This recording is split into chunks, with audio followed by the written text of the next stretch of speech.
Greetings, everyone. I'm Karima Folks, and I'd like to welcome you to Unity of Birmingham's live stream. We are saying thank you to our regular streamers and welcome to our new streamers. We also invite you to log on to our website, unitybham.org, to explore the activities and events that are offered here at Unity. We will resume in-person services on June 20th with John Scott as our speaker, followed on June 27th with Reverend Dr. Jesse Harriet. We hope to see your face in the building.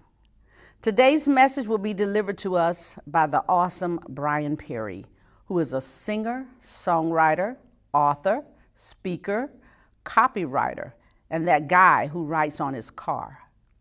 The unifying spirit and energy permeating each of his vocations is Brian's passion for helping people get out of their own way and into their own way of living their most empowered and joyful experiences of life. Brian leans on each of his crafts to offer a path forward with poetic clarity, humor, and pragmatism. So let us welcome him as we prepare our spirits, mind, and bodies for prayer. Let us center ourselves within ourselves. Divine cosmic energy and creative intelligence that is universal, omnipotent, omnipresent, everywhere and at all times. We attune with a spirit of gratitude, thanksgiving for those who are gathered here, for those who make it possible that we are able to come together. As we experience this togetherness, we declare that the arms of home are always open here at Unity. Even when we may feel a sense of separateness, we can be assured that God is the ultimate unifier when we align and we allow it to be so. We invoke the Holy Spirit of unity, love, and support for ourselves and for one another. And we lift in prayer those who may be having feelings of fear or reluctance about life and about the future. We join in the unified field and we embrace with confidence, with positive thought energy for healing and renewal. We call forth a special blessing for the children of the world who are the hope of our future. May they be empowered to see, to feel, and to live in divine truth and well-being. And we now open to receive the blessings from the message of our speaker today, that it may be of the substance that continues to feed our personal and our collective spiritual growth. And so it is. Amen.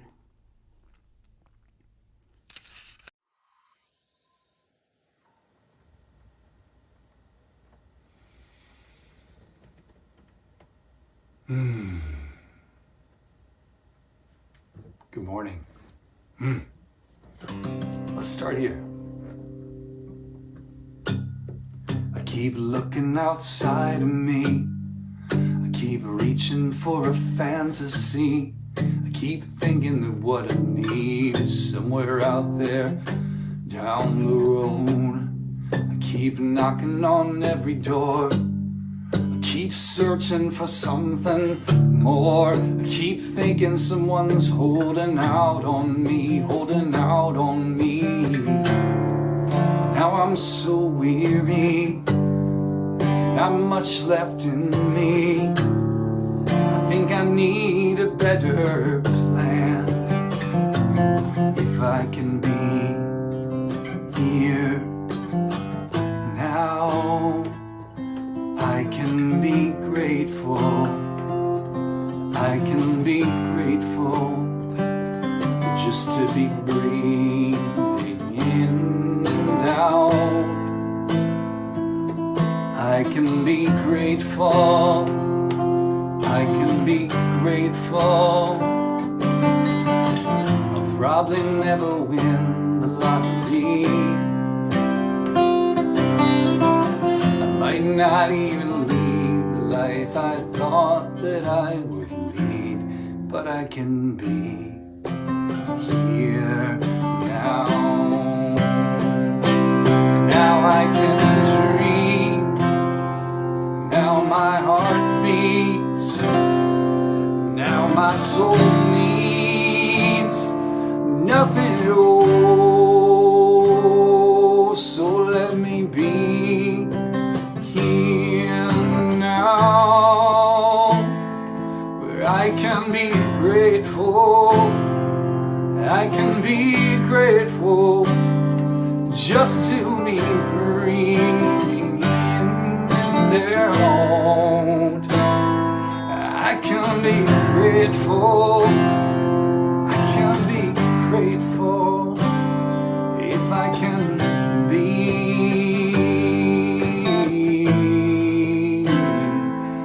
If I can be.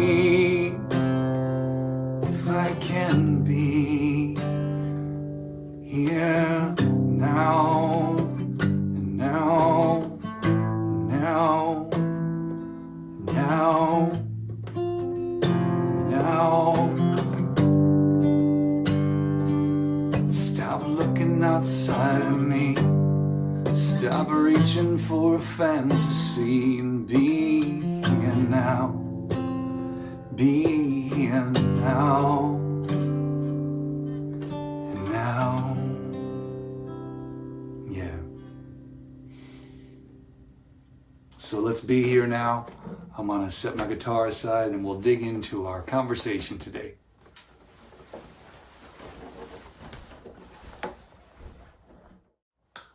All right.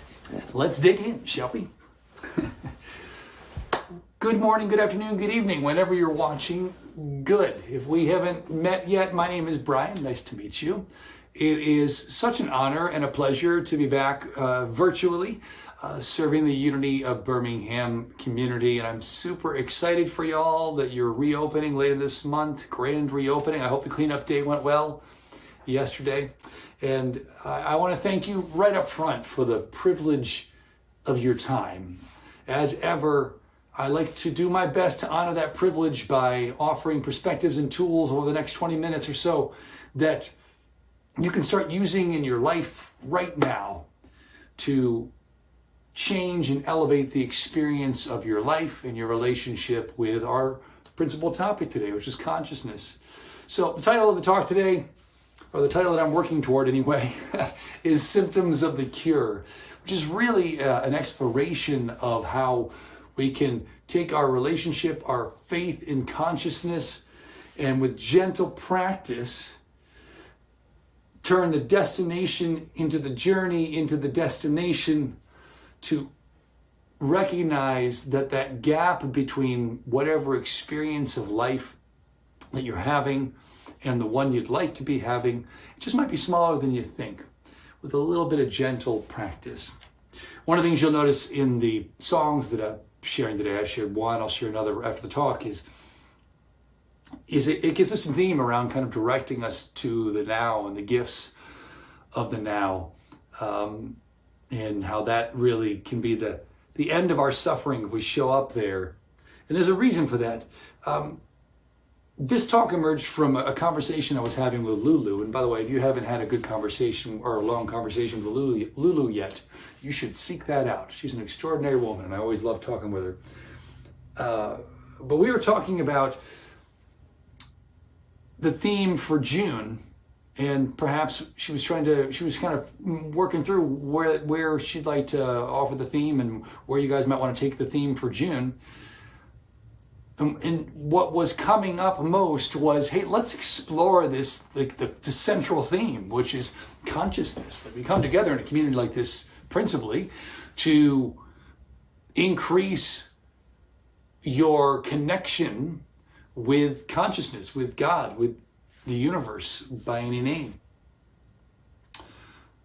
And so that begs the question, what is that? And in our conversation, one of the things that emerged when we just started talking about let's take a peek at consciousness. Let's have 4 different speakers over the course of the month offer you a perspective on consciousness. One of the things that emerged was definitionally for both of us, a fundamental trait of consciousness is it is connecting to a sense of everything being connected. Connecting to a sense that it is all connected, that we are connected to one another, that we are connected to everything around us, that we are connected principally to God, to consciousness itself, to the universe itself. And that places like Unity of Birmingham help us keep that connection vibrant, alive, present in our lives. My perspective, my point of view that I come to most of my talks with is fundamentally on such questions, okay, who cares? Like, why does it matter to be connected to consciousness? What's the value of that connection? Part of this, I'll express this way. I have a relative who I'm close to, I consider a dear friend, and he's somebody who doesn't believe in God. And one time we were out for a walk and he asked me if I believe in God, and I said yes. And he said, why? And I said, why not? Why not? Because I'll grant that when you and I are choosing to relate to, connect to, do our best to stay anchored in a connection to God, to consciousness, to the universe, that is a choice. That's a belief that is not a verifiable thing. We're believing, we're putting our faith in something that can't be verified on a human plane. And the reason I said to him, why not, was, and this might offend some of you, and I apologize if it does, I've made peace with, I'm comfortable with the notion that God, and I believe in God very much, but that very notion of God, of consciousness, may just be a function of my human brain. It may just be a psychological function of my brain. And I'm okay with that. The reason I am is because whether or not there is some God, whether or not there in fact is this experience after we die of some rejoining of that universal connection, of that consciousness, whether or not that proves to be true is sort of irrelevant at the moment for me. What's relevant is how, as I stay rooted, as I stay grounded in consciousness, in all the ways that we know to do so in places like this, and spoiler alert, I'm not going to be offering you any wild new insight there. We connect with consciousness the ways we connect with consciousness, which is through things like meditation, through creating quiet, to listen, to be present, through gratitude, through just bringing our awareness. These are ways we keep ourselves connected to consciousness over the course of a day, over the course of the week. But when I do that, the lived experience of that in my mind, in my life, is when I feel connected to that ideal that Lulu and I were talking about of what consciousness is. It informs and improves my experience and expression of my human life. It informs and improves it.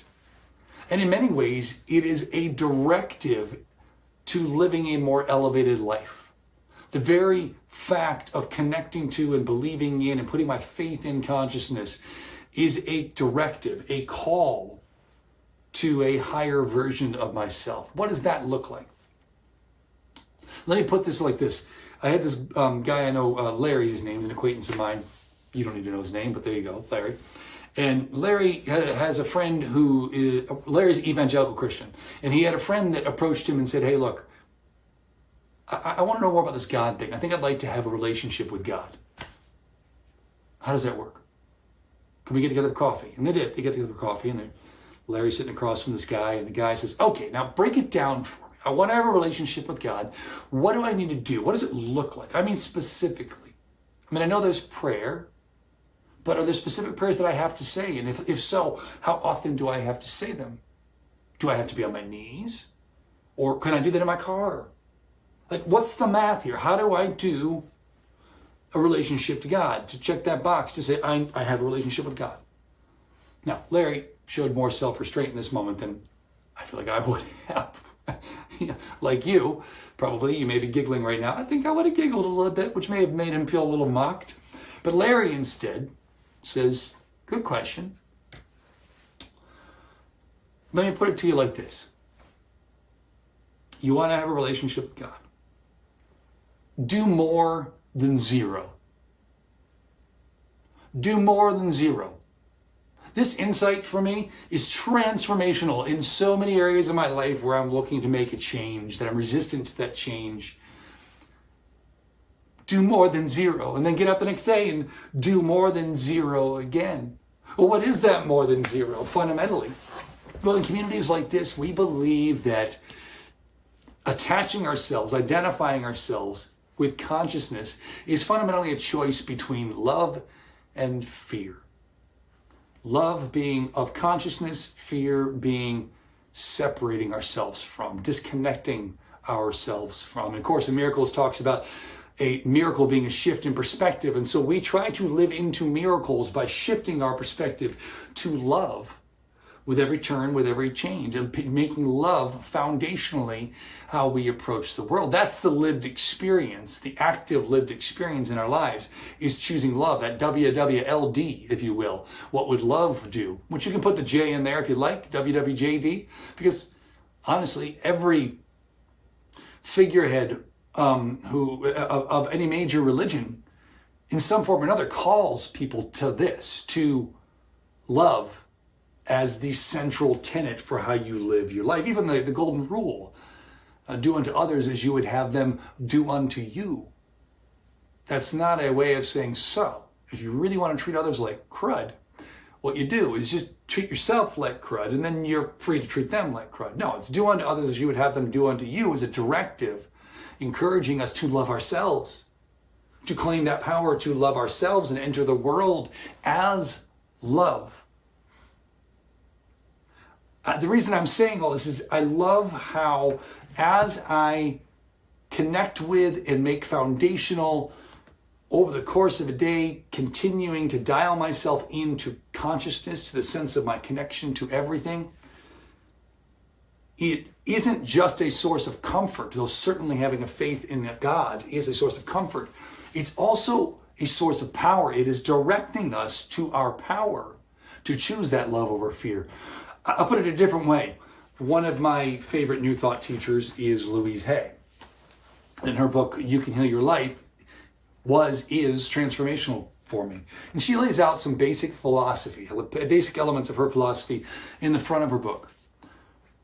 And I'm just going to read a few of them because I think they're relevant, again, in directing us once you've decided to put your faith in consciousness to what that means about the power you have decided to accept. She says, we are each responsible for all of our own experiences. Every thought we think is creating our future. The point of power is always in the present moment. The bottom line for every human is I'm not good enough. It's only a thought, and a thought can be changed. We must be willing to begin to learn to love ourselves. Self-approval and self-acceptance in the now are the keys to positive changes. When we really love ourselves, everything in our life works. I say all those things in a talk about the symptoms of the cure because, again, putting my faith in consciousness is a place of comfort, yep. A place of identity, yep. But it's a directive directing me to action. So let's talk about disease. Because I know you haven't talked enough about disease over the last year and a half, so I thought it was a subject we should dig into.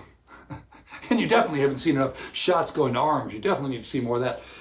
No, but let's talk about disease because the way we already have the muscle memory, already have the skill set, already know how to and are comfortable with addressing disease is a wonderful metaphorical template to use for what's next.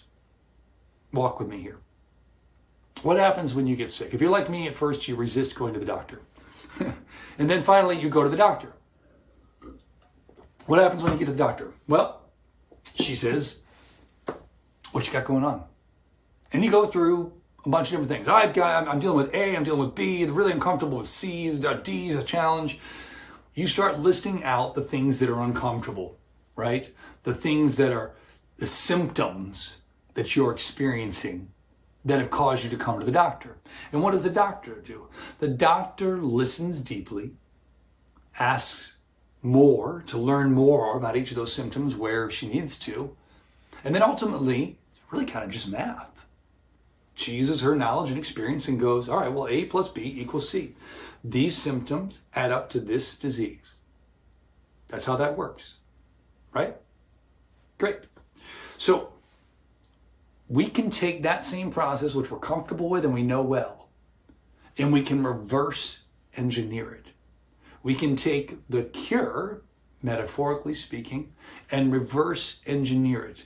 The cure in this case, what I mean as a metaphor here, is the cure being whatever gap, whatever hole, whatever thing you feel like is lacking in your life, in your world. Because this is, for me personally, what concerns me. The rubber meets the road, pragmatic experience, what's the value of consciousness? You can take those gaps, those goals, those lacks, and you have some sense of goal around them. Oh, if I only had blank, this would be better. This ill would be healed. That would be the cure. Weight loss, maybe. A new job, maybe. A dream vacation, maybe. Each of them offering an opportunity to heal some pain point in you. All right. Well, we already do this. Again, in fact, we reverse engineer it sometimes, not to our benefit. I'm one of the people during the COVID pandemic that I've been at home for the most of it. And a lot of people I've talked to have been in a similar situation. We've had these moments of, maybe you've had these moments too, where, I don't know, you woke up and the pollen count was high or something, and you were feeling cold, and you got the coldness, cold symptoms or whatever, and you go online, what are the symptoms of COVID? And you reverse engineer it. COVID, oh God, I think I have it. And I'm not making light of COVID. I think you get that. I'm just saying that we have those times that we don't do ourselves any favor because we already reverse engineer and take the disease and try to match symptoms to it. I'm saying that there's an opportunity to take the cures and backtrack those. What do I mean? If I want to lose, if weight loss is the cure, the thing that I think will fix some pain point in my life, what am I really after? Am I after the weight loss objectively? Probably not. I probably don't actually care about losing weight if I didn't feel like I had to. Or why might I feel like I have to? Maybe I want to have a different experience of my activity life. I want to be more active. Maybe I want a different level of energy. Maybe I'm dealing with some health issues like certain kinds of diabetes that could be addressed with just weight loss and allow me a greater longevity. These are the goals. These are the reasons for the cure. The weight loss is the cure, but these are the symptoms of that cure. These are what I think it would feel like to be in that cure. Same thing for jobs. If you're looking for a new job, you probably don't actually want a new job just objectively. You just have things about your current job that you don't like, so you think this new job could check some boxes for you. Maybe it's you want to be doing work that you care about more, is more purpose-driven, or just brings you more joy. Maybe you want to feel more valued in the workplace, so you want a person who's leading you, who treats you differently. These are the symptoms of what you think the cure would be, the new job. Same for a dream vacation. Do you want to see the Grand Canyon or the Eiffel Tower? Absolutely, that sounds really fun. But why? What is it about them? Is it about, I want to go to the Grand Canyon because I can just imagine what everybody says, what it's like to see it in the sunset, and I want to see that. But what are you after? It's the experience of awe that comes from seeing that, from being present to that. That's what you're after. That's the symptom of the cure, the thing you think it'll feel like. Put it another way, it's the question that I will often pose to friends of mine who are looking for a new job or looking for a new romantic partner or something. And they're like, I'm just not finding what I want. I often will say, well, look at it this way. How will you know it when you do? Like, what will happen in you? How will that feel in your breathing, in the way you stand, in the way you react in your mind? What will be different when you find that right thing that you're looking for? How will you know it? Because when I can describe how I'll know it, what I'm really describing is what I imagine this new experience would be. What I imagine this new experience of my life would be. I am imagining a more love-filled, love-connected experience of my life that expresses itself in greater awe and greater activity, in being valued in a number of other ways. They are the symptoms of the cure. Why would you bother to unpack these? Why is this useful? There's a book that became a movie and became kind of a phenomenon many years ago now called The Secret, which you may be familiar with. And it really adapted a lot of new thought stuff to a kind of a pop psychology version of it. Unfortunately, it was too often not fully explored. Like, people would take just one piece of it and they missed the broader point. That piece would be, okay, so all I have to do is visualize and manifest and see really clearly that brand new sports car I want, or that new house I want, and then boom, I'll get that sports car or house. Let's put sports car, let's make it a Porsche. I'll get that brand new Porsche. And then they'd be bummed because they wouldn't get it. But the point wasn't the Porsche ever. It was never the sports car, it was never the house. The point is never the thing. The point is how you think that thing will make you feel. That's what the universe is offering you. The universe is offering you, when you have that little intuitive hit that says, oh, that's more of me. That cure is more of me. The universe wants you to look closer. The universe wants you to look closer and look at what that means, what it will feel like to be living a cured life. Why? Wayne Dyer, in his movie The Shift, said something that kind of blew my mind and still blows my mind, of course, because he's Wayne Dyer. Come on. But after he established consciousness, God, he said, once you realize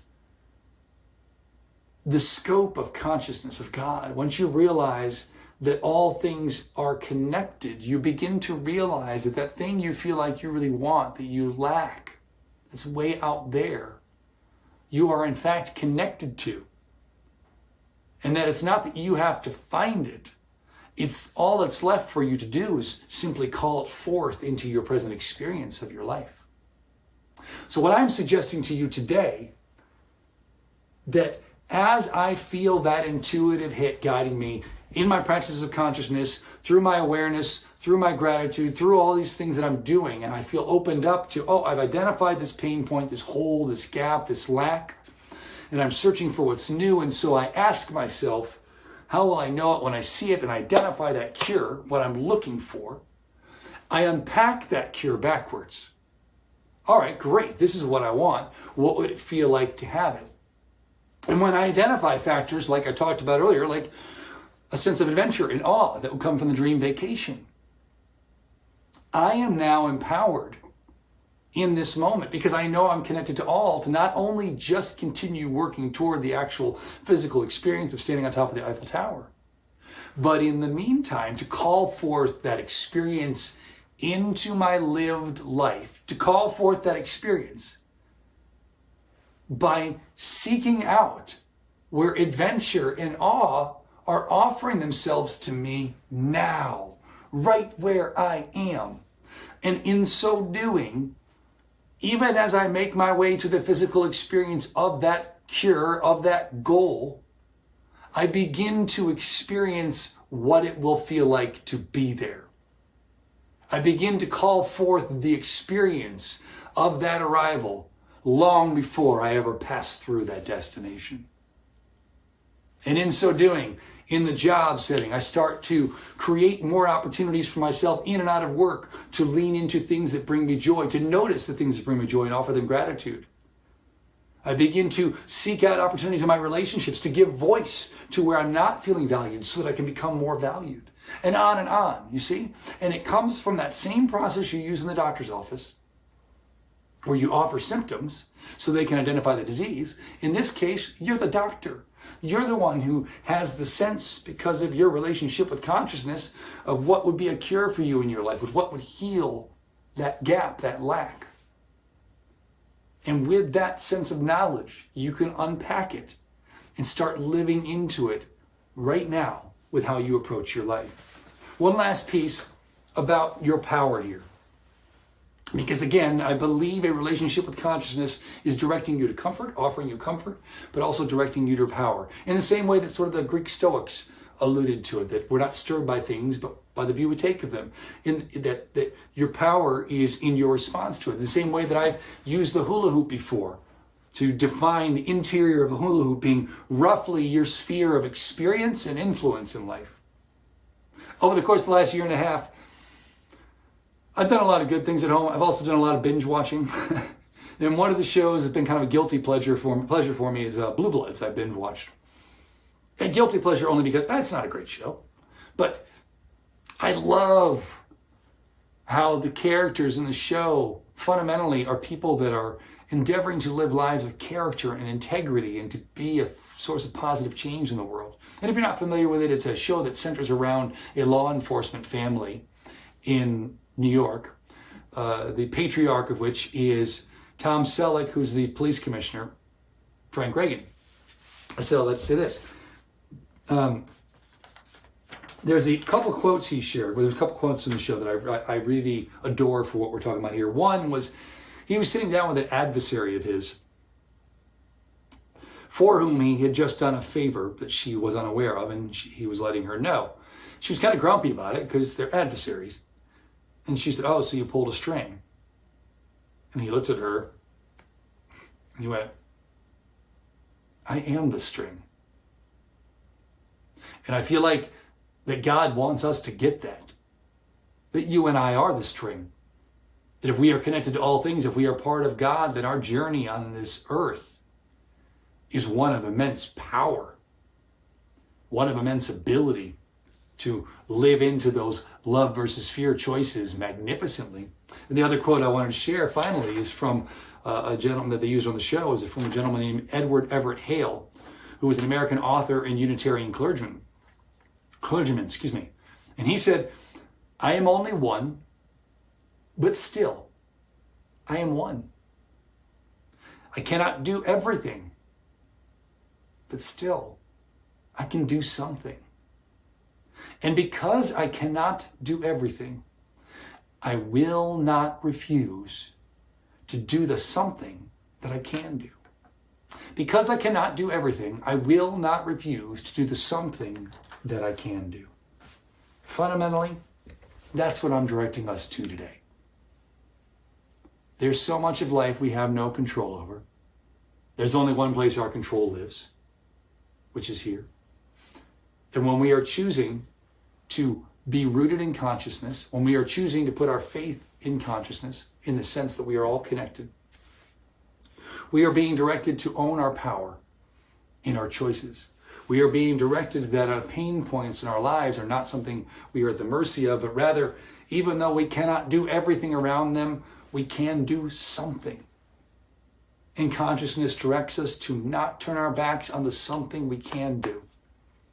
And so, finally, for whatever gaps, whatever holes, whatever lacks you're looking to fill,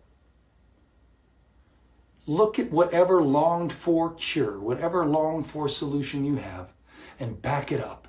Unpack it to look at how you feel like your life would be different if you had it.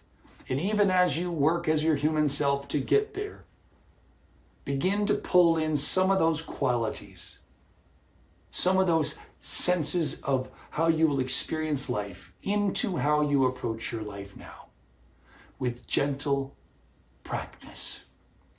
There is more joy waiting for you. There is more love waiting for you. And it's just a choice away with practice. Thank you for the privilege of your time. I'm going to grab my guitar and we'll wrap this up with a song. One moment.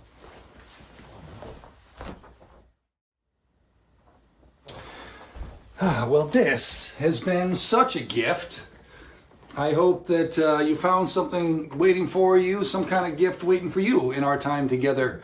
I hope that, I hope that you found something in the talk that will help you on your journey to greater connection with consciousness, God, the universe, and the experience of life you want. This song here found its home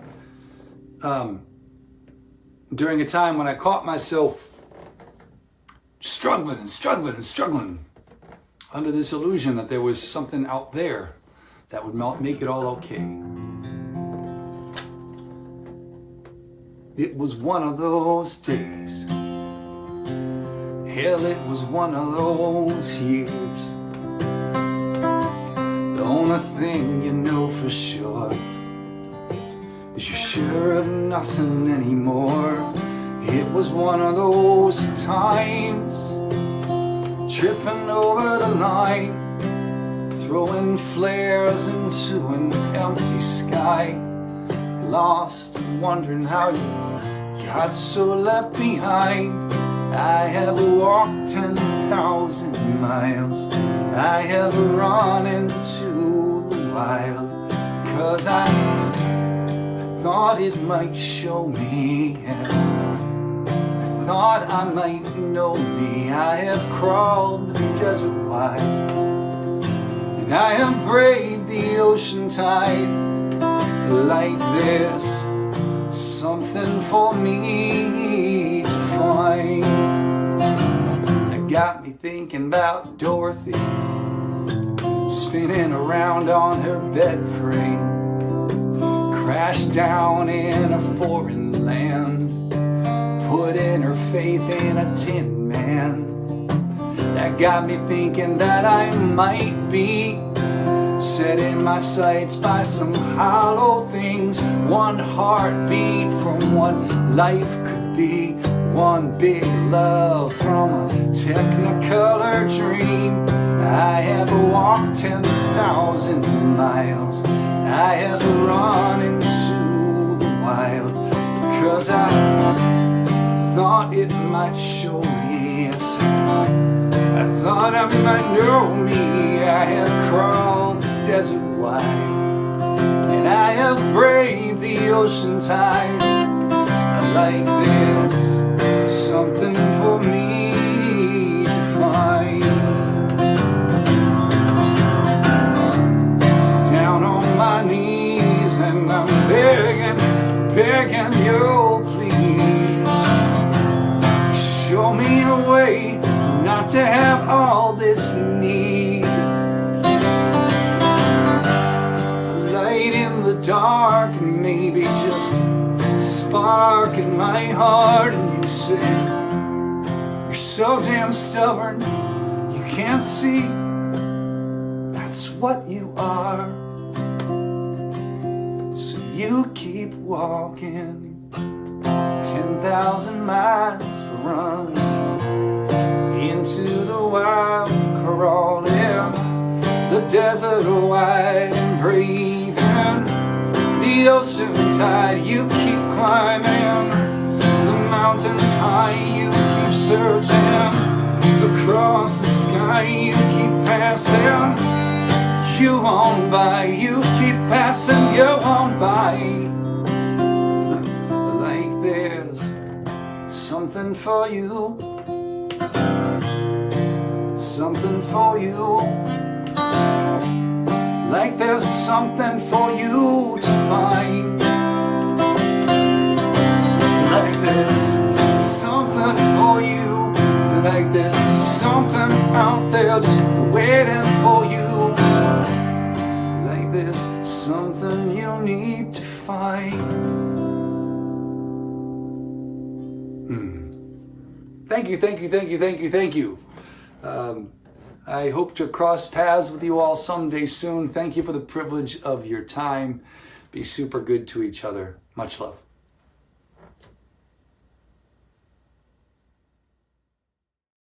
We love you, Brian. Thank you for sharing your gifts with us today. And we hope that you will be joining us again soon.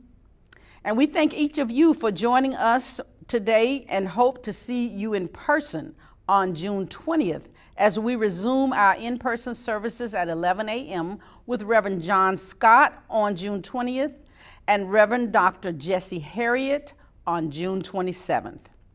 At this time, we invite you to support this ministry with a generous financial contribution so that we can keep this community together. Please log on to unitybham.org and click the donate button. You may also mail your contribution to 2803 Highland Avenue, Birmingham, Alabama, 35205. Thanks again, everyone. And as we close out our service, let us say our prayer of protection. The light of God surrounds us. The love of God enfolds us. The power of God protects us. Wherever we are, God is, and all is well.